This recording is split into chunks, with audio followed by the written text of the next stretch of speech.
Good evening बच्चों।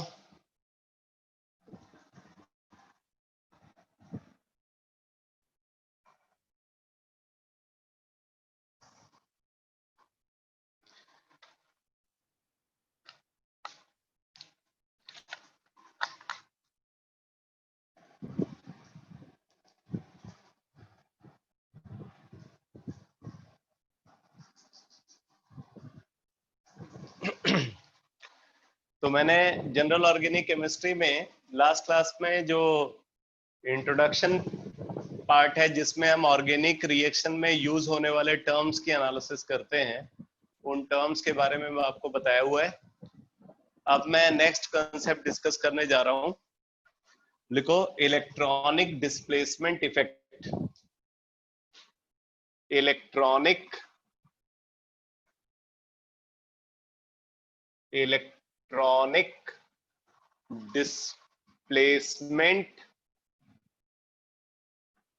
Displacement effect.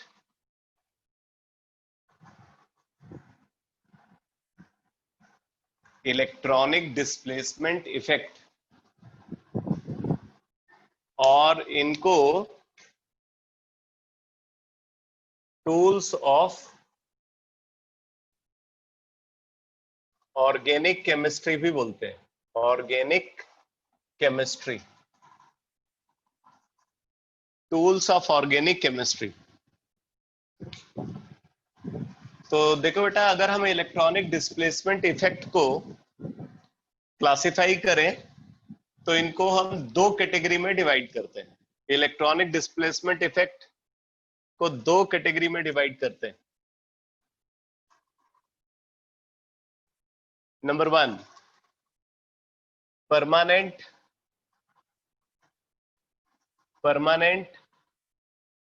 Electronic displacement effect, और इसको पोलराइजेशन इफेक्ट भी बोलते हैं। पोलराइजेशन इफेक्ट, ये फर्स्ट क्लासिफिकेशन है। परमानेंट इलेक्ट्रॉनिक डिस्प्लेसमेंट इफेक्ट और पोलराइजेशन इफेक्ट। और सेकंड क्लासिफिकेशन जो हम कंसीडर करते हैं वो है temporary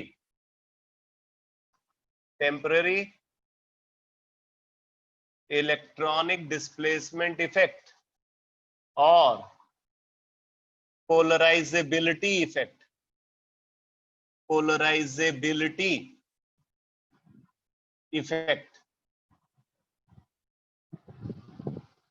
permanent electronic displacement effect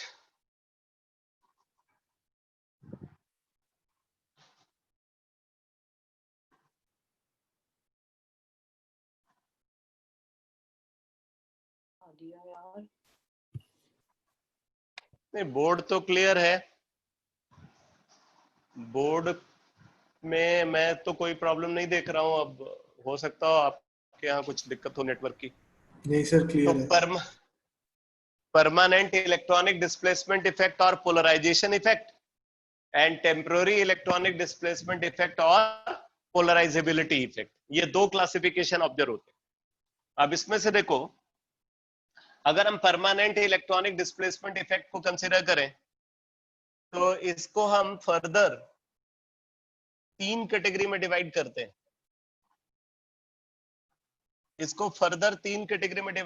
हैं।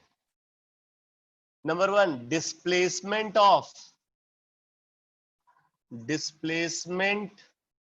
ऑफ पाई इलेक्ट्रॉन पेयर, जहां पे पाई इलेक्ट्रॉन पेयर का डिस्प्लेसमेंट होता है। Number 2, displacement of sigma electron pair,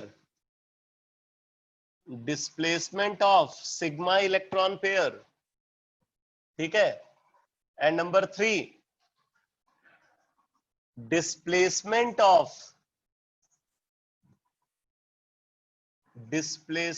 of sigma and pi electron pair both. ये तीन क्लासिफिकेशन है। अगर सिर्फ पाई इलेक्ट्रॉन पेयर का डिस्प्लेसमेंट होता है तो एक टाइप का इलेक्ट्रॉनिक डिस्प्लेसमेंट इफेक्ट है। अगर सिर्फ सिग्मा इलेक्ट्रॉन पेयर का डिस्प्लेसमेंट होता है तो दूसरे टाइप का इलेक्ट्रॉनिक डिस्प्लेसमेंट इफेक्ट है। अगर सिग्मा और पाई इलेक्ट्रॉन पेयर दोनों का डिस्प्लेसमेंट होता है तो तीसरे टाइप का इलेक्ट्रॉनिक डिस्प्लेसमेंट इफेक्ट है। तो जब पाई इलेक्ट्रॉन पेयर का डिस्प्लेसमेंट होता है तो ऑब्जर्व होता है रेजोनेंस, रेजोनेंस और मेसोमेरिक इफेक्ट।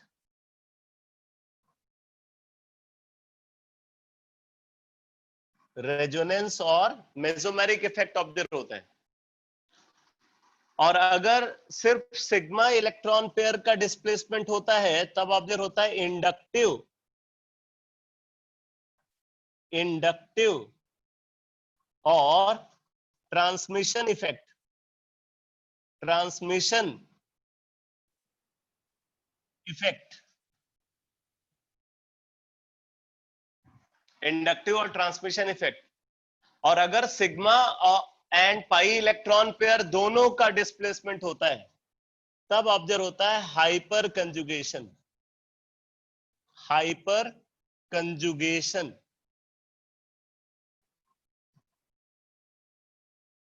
Hyper conjugation. ठीक है, जिसको हम नो बॉन्ड रेजोनेंस भी बोलते हैं। हाइपर कंजुगेशन को नो बॉन्ड रेजोनेंस भी बोलते हैं। और देखो, जबकि अगर हम टेम्पोररी इलेक्ट्रॉनिक डिस्प्लेसमेंट इफेक्ट को कंसीडर करें तो टेम्पोररी इलेक्ट्रॉनिक डिस्प्लेसमेंट इफेक्ट में सिर्फ एक क्लासिफिकेशन है और वो है इलेक्ट्रोमेरिक इफेक्ट, इलेक्ट्रोमेरिक इफेक्ट। तो इस तरीके से अगर देखा जाए तो जितनी भी ऑर्गेनिक रिएक्शन है, ऑर्गेनिक रिएक्शन की एनालिसिस सिर्फ इन्हीं 4 इलेक्ट्रॉनिक डिस्प्लेसमेंट इफेक्ट के बेसिस पे होती है। Resonance, inductive effect, hyper conjugation and electromeric effect. ये टोटल 4 इलेक्ट्रॉनिक डिस्प्लेसमेंट इफेक्ट है जिनके बेसिस पे सारे ऑर्गेनिक रिएक्शन के एनालिसिस हम करते हैं। ठीक है, तो अब हम one by one in electronic displacement effect को डिस्कस करेंगे और साथ में इनका पूरा एप्लीकेशन जो है उसका भी डिटेल देखते जाएंगे। ठीक है, पहले तो ये इलेक्ट्रॉनिक डिस्प्लेसमेंट इफेक्ट क्या है वो उनको समझना है, इनकी क्या कैरेक्टरिस्टिक होती है वो समझना है और फिर उसके बाद इनके एप्लीकेशंस को भी समझना है। ठीक है, तो मैं स्टार्ट कर रहा हूं टेम्पररी इलेक्ट्रॉनिक डिस्प्लेसमेंट इफेक्ट यानी कि इलेक्ट्रोमेरिक इफेक्ट से। तो आप नोट करो, electromeric effect, electromeric effect, electromeric effect.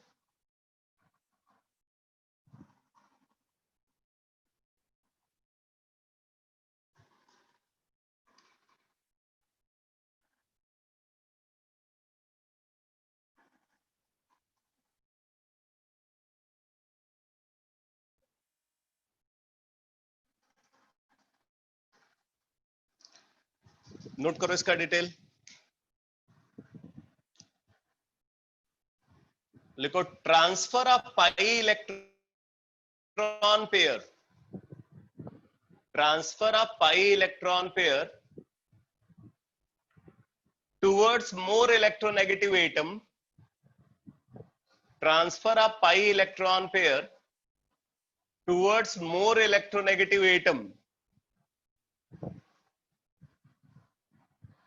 on the demand of attacking reagent, transfer of pi electron pair towards more electronegative atom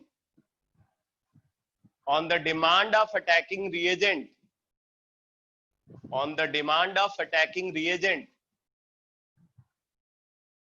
resulting in the development of polarity inside the molecule, resulting in the development of polarity inside the molecule,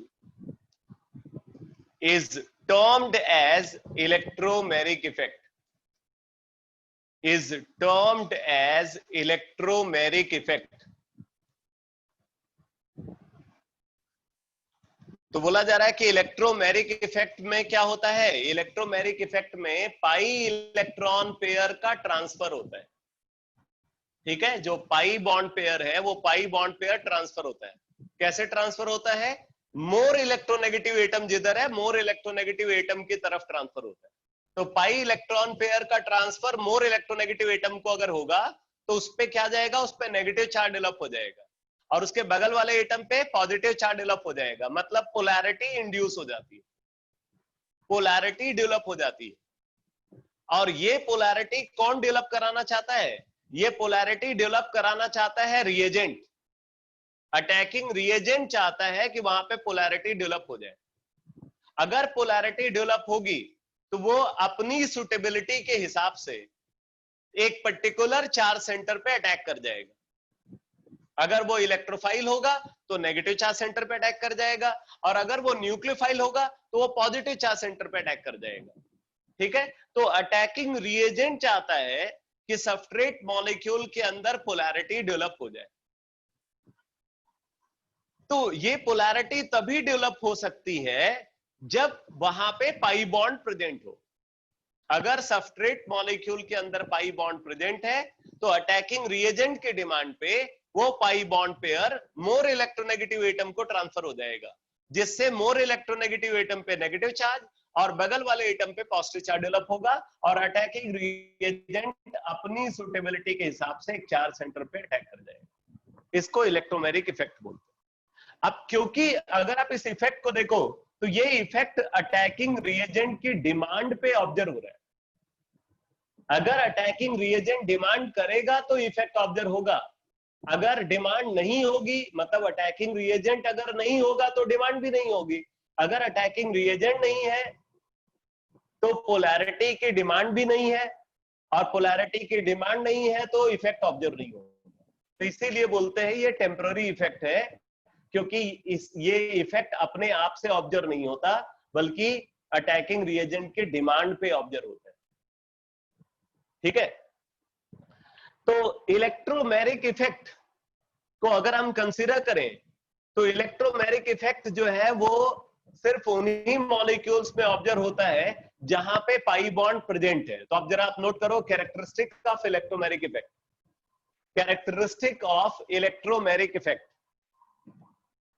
characteristic of electromeric effect.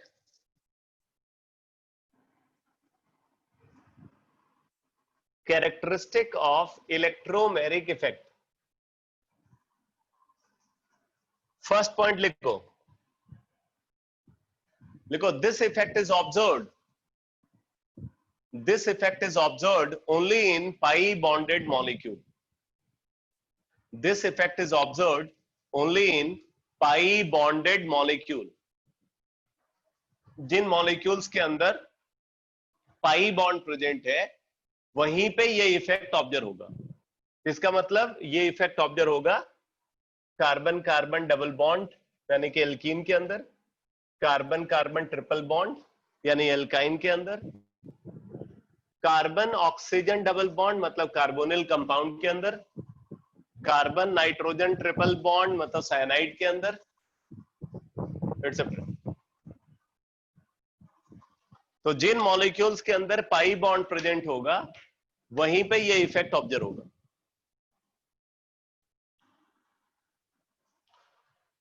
Next point लिखो, it is a temporary effect, it is a temporary effect because it is a temporary effect because this effect is observed on the demand of attacking reagent. This effect is observed on the demand of attacking reagent.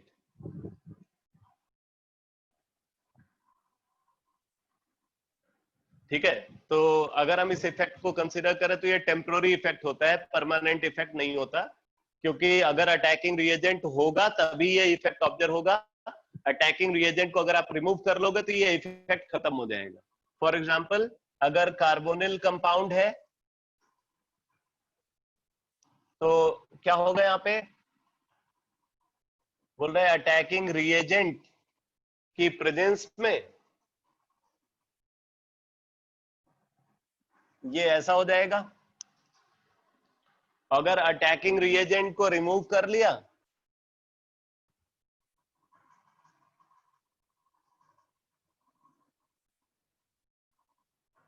अगर इसको remove कर लिया तो ये ऐसा हो जाएगा।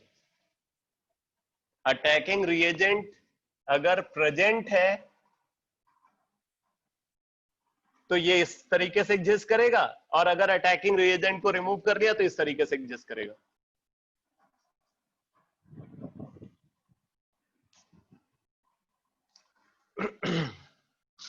तो इसीलिए हम इसको टेम्पररी इफेक्ट बोलते हैं। इसीलिए इसको पोलराइजेबिलिटी इफेक्ट भी बोलते हैं, कि इसके अंदर पोलराइज होने की एबिलिटी है, लेकिन वो एबिलिटी तब तक ऑब्जर्व नहीं होगी जब तक रिएजेंट प्रेजेंट नहीं होगा।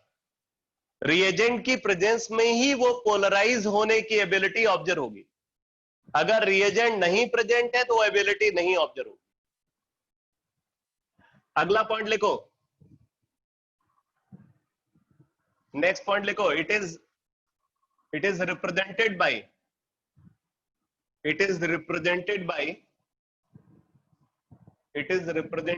Putting a curly arrow. It is represented by putting a curly arrow. इस तरीके से एरो को दिखाते हैं। It is represented by putting a curly arrow pointed towards more electronegative atom। इसका जो हेड है वो मोर इलेक्ट्रोनेगेटिव एटम की तरफ होना चाहिए। It is represented by a curly arrow pointed towards more electronegative atom। तो यहां पे हम इलेक्ट्रोमैग्नेटिक इफेक्ट को इस तरीके से दिखाएंगे।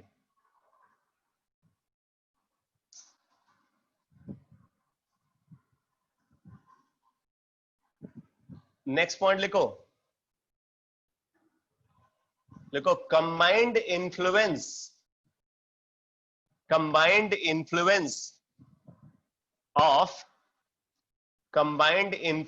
Of inductive effect and electromagnetic effect। combined influence of inductive effect and electromagnetic effect is called inductomeric effect। inductomeric effect।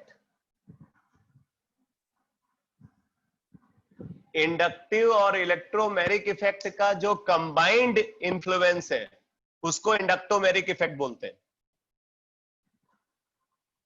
अब यहां पे एक चीज और समझ लेना बेटा, जब इंडक्टोमेरिक इफेक्ट ऑब्जर्व होता है तो अगर मान लो कि इंडक्टोमेरिक इफेक्ट के मीन टाइम इंडक्टिव और इलेक्ट्रोमेरिक इफेक्ट में इलेक्ट्रॉन ट्रांसफर अपोजिट डायरेक्शन में हो रहा है।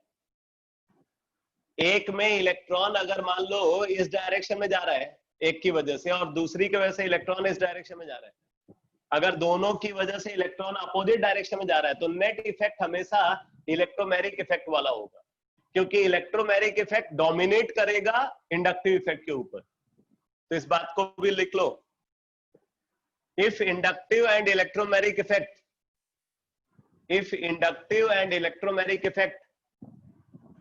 are observed, if inductive and electromagnetic effect are observed in opposite direction, if inductive and electromagnetic effect are observed in opposite direction, then electromagnetic effect dominates over inductive effect। then electromagnetic effect dominates over inductive effect। अब जैसे देखो,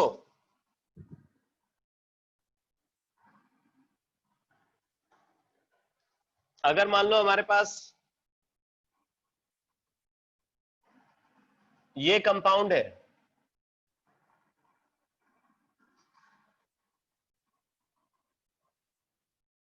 अगर ये compound है, ठीक है, यहां पे देखो ये NO2 ग्रुप, ये -I दिखाता है, मतलब ये इलेक्ट्रॉन को अपनी तरफ खींचेगा, ये इलेक्ट्रॉन को अपनी तरफ विड्रॉ करेगा। और इधर इलेक्ट्रोमैरिक इफेक्ट को अगर हम कंसीडर करें तो इलेक्ट्रोमैरिक इफेक्ट की डायरेक्शन ये होनी चाहिए, because oxygen is more electronegative than that of carbon. अब देखो इंडक्टिव इफेक्ट इलेक्ट्रॉन इधर खींच रहा है और इलेक्ट्रोमैरिक इफेक्ट इधर खींच रहा है, ठीक है। तो अगर इंडक्टिव इफेक्ट डोमिनेट करेगा, अगर इंडक्टिव इफेक्ट डोमिनेट करेगा तो ऑक्सीजन पे पॉजिटिव चार्ज डेवलप होना चाहिए, क्योंकि तब क्या होगा, ये इधर खींचेगा तो इसको इधर आना चाहिए, इस पाई इलेक्ट्रॉन पेयर को इधर आना चाहिए, ठीक है। लेकिन होता क्या है, अगर ये डोमिनेट करेगा तो यहाँ पॉजिटिव चार्ज डेवलप होना चाहिए, बट एक्चुअल में यहाँ पे नेगेटिव चार्ज डेवलप होता है, ऑक्सीजन पे नेगेटिव चार्ज डेवलप होता है। तो जो ये दिखाता है कि इलेक्ट्रोमैरिक इफेक्ट डोमिनेट कर रहा है ओवर इंडक्टिव इफेक्ट। वैसे मोस्ट ऑफ द टाइम ऐसा होता है कि दोनों जो है सपोर्ट एक दूसरे के सपोर्ट में ऑपरेट होते हैं। जैसे देखो ये वाला case, CH3 CH double bond CH2, ये प्रोपीन मॉलिक्यूल है। अब देखो यहाँ पे क्या होगा, यहाँ पे इंडक्टिव इफेक्ट की डायरेक्शन ये होगी, ये एल्काइल ग्रुप इलेक्ट्रॉन डोनेटिंग होगा, तो ये इलेक्ट्रॉन ट्रांसफर कर रहा है इस कार्बन की तरफ। तो जब इलेक्ट्रॉन इस कार्बन की तरफ शिफ्ट होगा तो यहाँ पे इलेक्ट्रॉन डेंसिटी बढ़ जाएगी, तो ये लेस इलेक्ट्रोनेगेटिव हो जाएगा और ये वाला मोर इलेक्ट्रोनेगेटिव हो जाएगा। ध्यान से समझो, मिथाइल जो है इलेक्ट्रॉन इसकी तरफ ट्रांसफर कर रहा है, तो इसकी वजह से यहाँ पे इलेक्ट्रॉन डेंसिटी बढ़ गई, तो ये लेस इलेक्ट्रोनेगेटिव हो गया, ये वाला मोर इलेक्ट्रोनेगेटिव हो गया, तो इसलिए इलेक्ट्रोमैरिक इफेक्ट की डायरेक्शन ये होगी। अब आप क्या देख रहे हो, दोनों की डायरेक्शन सेम है, मतलब दोनों एक दूसरे को सपोर्ट कर रहे हैं, लेकिन यहां पे ये दोनों अपोज कर रहे हैं। तो जब ये अपोज करते हैं तो इलेक्ट्रोमैरिक इफेक्ट डोमिनेट करता है, मतलब फाइनल जो इफेक्ट आपको दिखेगा वो इलेक्ट्रोमैरिक इफेक्ट वाला दिखेगा। ये बात क्लियर हुई या नहीं? सर हाँ बोलो। अगर NO2 की जगह फ्लोरीन होता तो भी यही होता क्या? हाँ तब भी यही होता। तो फ्लोरीन पे पॉजिटिव तो कम स्टेबल नहीं ऑक्सीजन से? अरे फ्लोरीन पे तो नेगेटिव ही आएगा, समझ में आया कि नहीं, क्योंकि उस बॉन्ड में तो इलेक्ट्रॉन शिफ्ट फ्लोरीन की तरफ ही होगा। हम तो यहाँ पे देखना चाहते ना, यहाँ पे इफेक्ट। अच्छा ओके सर, ठीक है।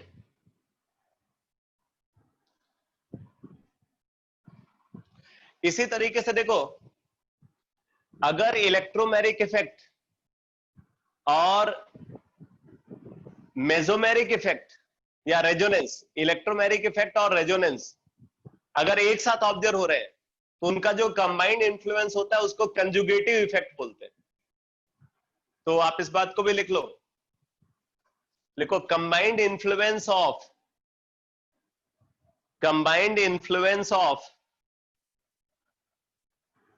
Electromeric effect and resonance, combined influence of electromagnetic effect and resonance is called conjugative effect.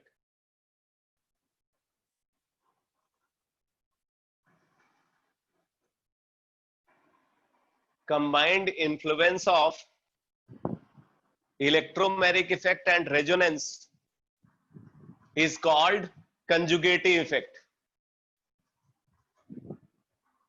जो कंजुगेशन हम बोलते हैं, कंजुगेशन टर्म, वो बेसिकली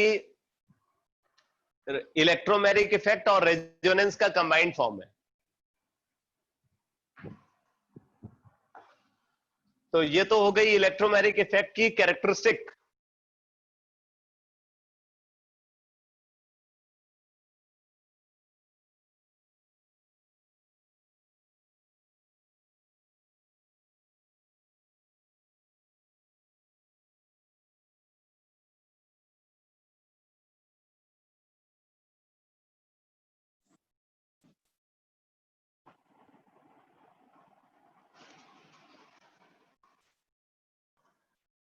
इलेक्ट्रोमैरिक इफेक्ट का classification.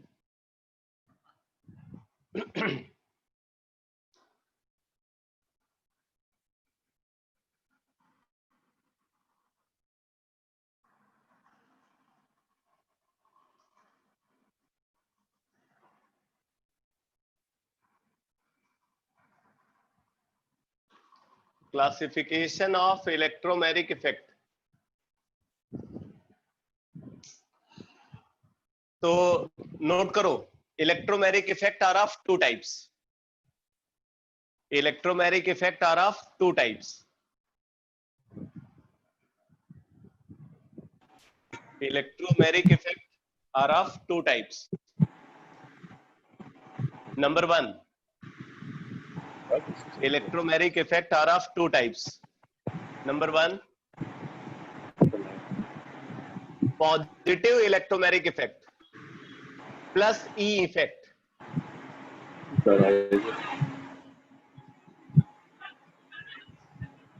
Electromeric effect are of two types.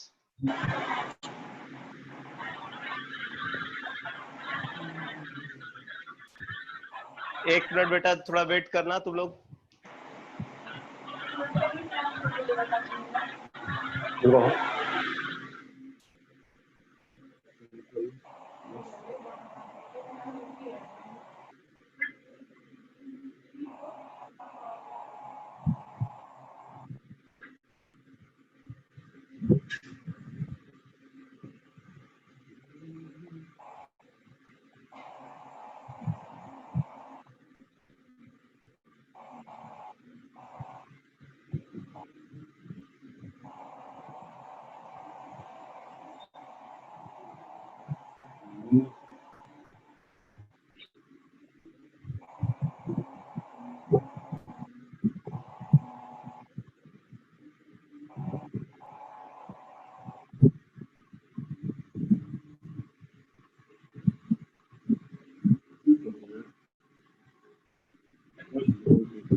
Hello, अच्छा अच्छा, ओके। लेकिन ये तो हम साइन हो पा रहा है, इसमें साइन आउट हो पा रहा है। अच्छा, तुम क्या करोगे, कैसे करोगे? साइन आउट हो पा रहा हूँ, साइन आउट नहीं पा रहा हूँ मैं, साइन आउट ना ना।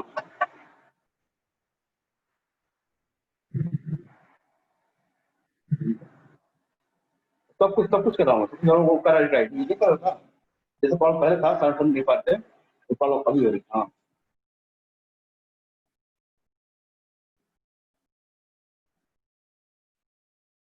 हाँ, ठीक है सर, ओके ओके।